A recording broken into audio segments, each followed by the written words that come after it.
Y le agradecemos que esté conectado con Mega Noticias TVC en esta tarde de viernes a Braulio Arzuaga, el expresidente del Consejo Nacional Empresarial Turístico. Braulio, muy buenas tardes. Hola Mitzi, Alejandro, buenas tardes, gracias por la invitación.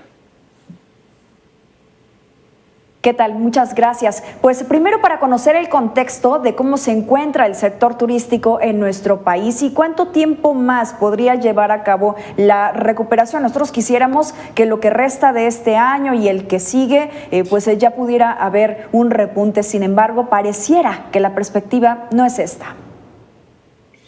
Sí, Mitzi, mira, lo que hay que entender es en dónde estábamos antes de la pandemia y en dónde estamos hoy parados. Esta industria, yo lo he dicho muchas veces, es un motor para México, es un aliado al combate a la marginación. Fíjate, en México existe el 42% de la población está marginada, vive en la pobreza, y en estados que son netamente turísticos es mucho menor, ¿no? Déjame darte el caso de Baja California Sur, que es del 28%, y del 18% que es en Quintana Roo. Antes de la pandemia, como yo te decía, nosotros el turismo contribuía el 8.7 al PIB y pensamos nosotros en el CENET que esto podría llegar a caer en un 48% de contracción turística, del consumo turístico, perdón, y podría caer en 4.7. Estamos estimando que exista 1.6 billones de impacto, ¿no? Esto es una cantidad enorme que nunca se había visto, que estemos también o está en riesgo el 25% de los empleos de la gente que vivimos para y por el turismo, está, te digo, en ese riesgo. Y también hay 100 mil millones de pesos que podría dejar de percibir la federación derivado de los impuestos por el menor volumen que existe. De ese tamaño es el impacto. Lo que está sucediendo hoy, o lo que sucedió como recuento en todo este año, fue que perdimos las 3 temporadas importantes de turismo. Me estoy refiriendo a la etapa primera de marzo, abril, que fue Semana Santa y Semana de Pascua. Me estoy refiriendo también al verano y obviamente también, aunque hay un cierto recuperación, pues obviamente no alcanza para esta etapa invernal que es muy importante para México. Pero no solamente eso. El problema también existe en las ciudades que hoy por hoy ciudades como México, o Ciudad de México, como Guadalajara, como Monterrey, o en el mismo Bajío, la gran parte del turismo viene por la cuenta comercial, que son las empresas que van a hacer negocio, o de grupos y convenciones. Hoy por hoy no existe esa posibilidad, no existen esos segmentos, y bueno, estamos sufriendo. Entonces, pues el recuento es un recuento muy complicado, un año que nunca se había experimentado, que nunca habíamos sentido esto.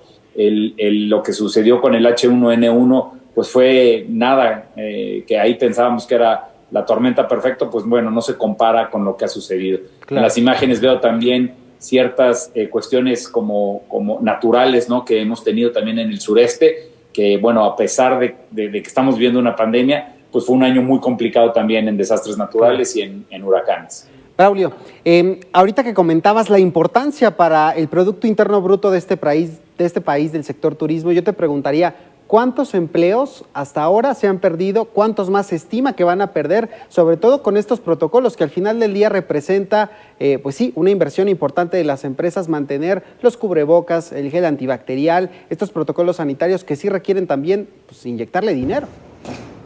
Así es. Mira, Alejandro, esto que dices es bien importante.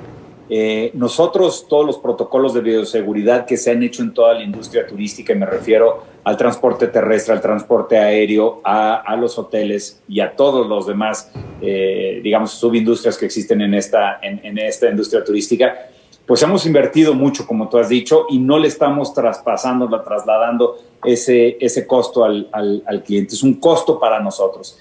Y esto, cuando estás hablando en una industria que es muy intensiva en capital y los ingresos están muy afectados y casi en cero, ¿no? Al principio, marzo, abril, mayo, fueron ingresos casi en cero, y hoy por hoy, aunque existe una recuperación, hay muchas empresas que tienen afectaciones y que apenas estamos recuperando, estamos al 50, 60, 70% tal vez. Pues bueno, se hace muy difícil porque agua, luz, combustible, nómina y todos estos costos de los protocolos, pues bueno, no los podemos traspasar, digamos, al cliente, y entonces es por eso que estas empresas, todas nosotros estamos sufriendo. La realidad es de que creo yo que en México existen unos muy buenos protocolos, existe mucha seriedad en esto. Yo les diría a la gente que no tengan temor en viajar. Por supuesto que hay que viajar con mucho más cuidado y hay que también poner de nuestra parte como viajeros para poder atacar estos protocolos. Pero al final de cuentas son protocolos que están bien hechos y que, insisto, pues sí tienen hoy un impacto hacia los costos de nuestras empresas. Braulio, hace unos momentos mencionabas sobre el turismo de convenciones, particularmente en la Ciudad de México, Guadalajara, Monterrey, por poner algunos ejemplos, pero ¿qué rama del turismo le costará todavía mucho más trabajo levantarse tras esta pandemia? Sí, mira, específicamente en la parte de hoteles, la parte del segmento de grupos y convenciones, y también la que yo te decía antes, que era el tema de la cuenta comercial o las empresas que van a hacer negocio a los diferentes ciudades o centros industriales, pues hoy por hoy no existen. Tenemos ciertas restricciones por los semáforos que nos impiden tener más de 10 o 25 personas en los grupos, entonces al final de cuentas, pues hoy ese segmento es cero. Ese segmento es bien importante para México, es bien importante para la industria, derivado a que es un segmento muy grande que incrementa o que contribuye, mucho hacia el PIB turístico. Por el otro lado, hay empresas americanas que no, o bueno, extranjeras, yo diría, no americanas, sino extranjeras, que hoy no permiten el viaje a ninguna parte del mundo de sus ejecutivos. Entonces también está sufriendo ese segmento.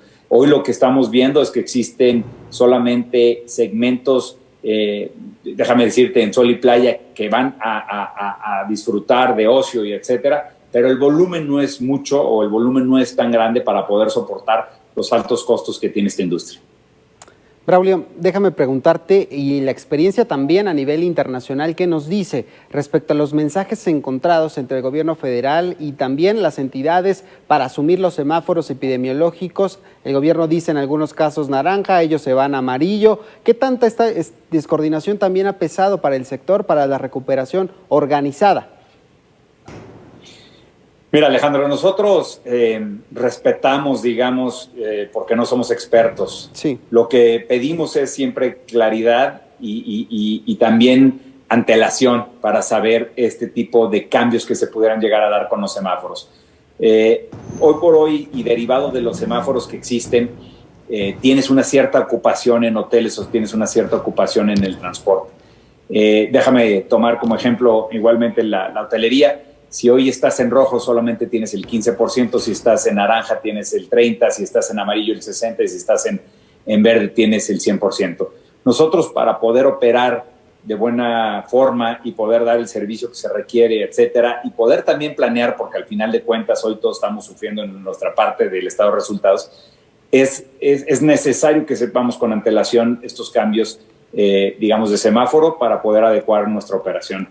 Eso es lo que nosotros pedimos. Al final de cuentas, nosotros no somos unos expertos, por lo que si se dice que pasamos de un color a otro, sea en reversa o sea para adelante, nosotros lo atacamos de esta forma, nos cumplimos, digamos, con esos protocolos, pero al final de cuentas lo que pedimos es mayor información y más acercamiento para poder operar de mejor manera.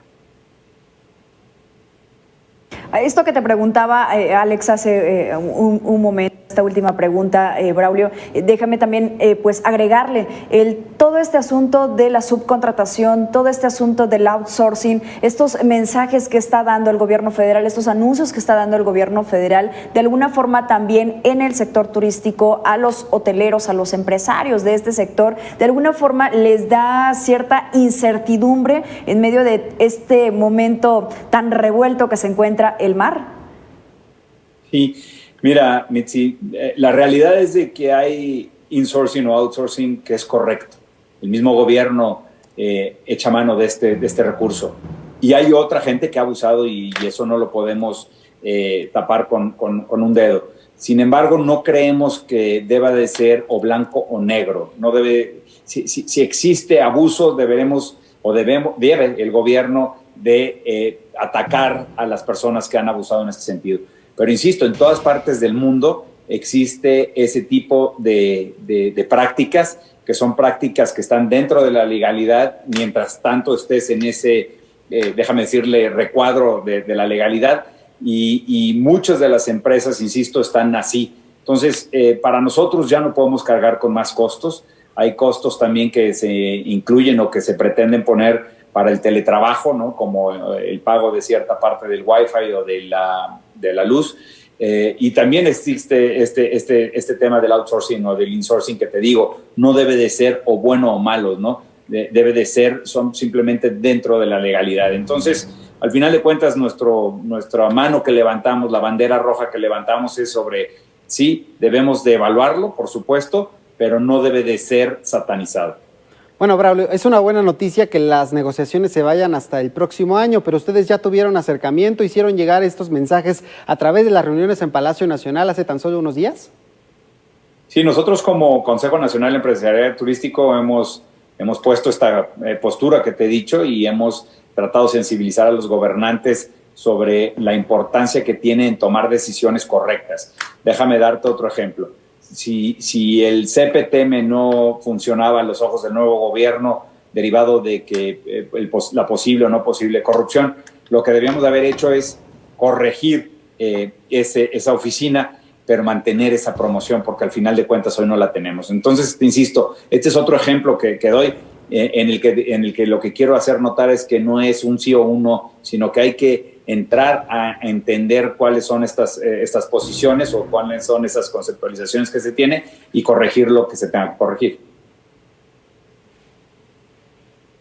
¿Habría algo, Braulio, que ustedes como sector turístico estarían solicitando al gobierno para poder alcanzar mucho más pronto la recuperación económica, quizá apegarse a protocolos globales, no solamente a nivel país?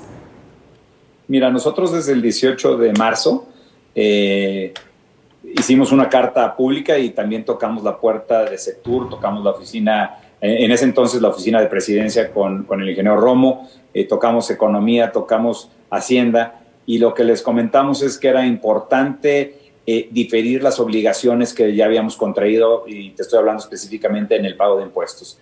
Nosotros nunca quisimos evadir, nosotros nunca quisimos ser rescatados, lo único que decíamos es la pandemia durará mucho, el periodo será muy largo y necesitamos cuidar la caja de la compañía para no echar mano de cosas que ya hemos hecho, que eso es una realidad como, déjame decirlo así, tocar la nómina. Esta es una industria muy intensiva en capital y cuando no puedes quitar costos que son agua, luz, combustible y la misma nómina, que son los que más pegan en el estado de resultados, lo que nosotros habíamos dicho era ayúdanos a diferir estas obligaciones. De otra forma, también nosotros presentamos a través de la CONAGO, que la firmó con nosotros,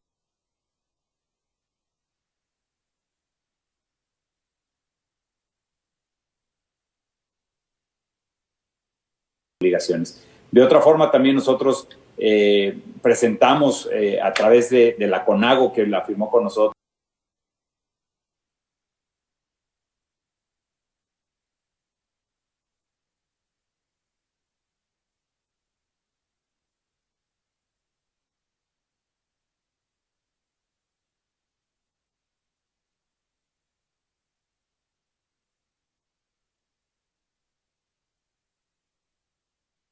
la CONAM, que son los presidentes municipales, la Asociación de Bancos, los mismos senadores, con Canaco, nosotros mismos como CENET, firmamos una Alianza Nacional Emergente por el Turismo para pensar de una forma diferente y para poder salir de esta embate de una manera mejor. La realidad es de que ya se ha extendido demasiado, ya son casi 10 meses los que tenemos con una movilidad restringida y el turismo no se puede concebir sin esta movilidad. Entonces, las propuestas están en la mesa, las propuestas las queremos trabajar con el gobierno porque al final de cuentas, como yo empezaba esta charla, hoy, o más bien esta industria ha sido y será el motor para México. ¿Se han endeudado, Braulio? ¿En qué porcentaje se han endeudado estas empresas para poder aguantar esta crisis que, como bien refieres, ya lleva un poco más de 10 meses? Mira, son datos que no son públicos, que no tenemos nosotros en el Consejo, pero es fácil intuir que sí ha sucedido esto. Muchas veces creemos nosotros que la industria está hecha, digamos, solamente por empresas grandes, y no es así. Esas empresas grandes probablemente ya habían tenido en su balance un poco más de fortaleza para sobrevivir, pero hay muchas empresas chicas, me estoy refiriendo a 450,000 empresas reportadas por el INEGI, que tienen menos de 10 empleados y que generan 65,000 millones de dólares en la cadena de valor. Esas empresas seguramente no estaban preparadas para un problema, una pandemia, un periodo tan largo, y hoy por hoy pues seguramente o están endeudadas o ya han desaparecido. Ha sido un periodo muy, muy complicado. Yo creo que no solamente el sector turístico, Braulio, todos no esperábamos una situación que se alargara tanto, y ya quisiéramos que regresáramos, aunque, bueno, dicen los que saben, ¿no?, que no regresaremos nunca a esa normalidad, sino tendremos que apegarnos a una nueva normalidad durante mucho tiempo más. Braulio Arzuaga, presidente del Consejo Nacional Empresarial Turístico, te agradecemos estos minutos para con Mega Noticias TVC y seguimos analizando estos temas que nos afectan a todos. Muchas gracias a ustedes. Gracias, Braulio. Vamos a hacer una pausa rápida. Regresamos en unos minutos. Tenemos mitos y realidades, no le cambie.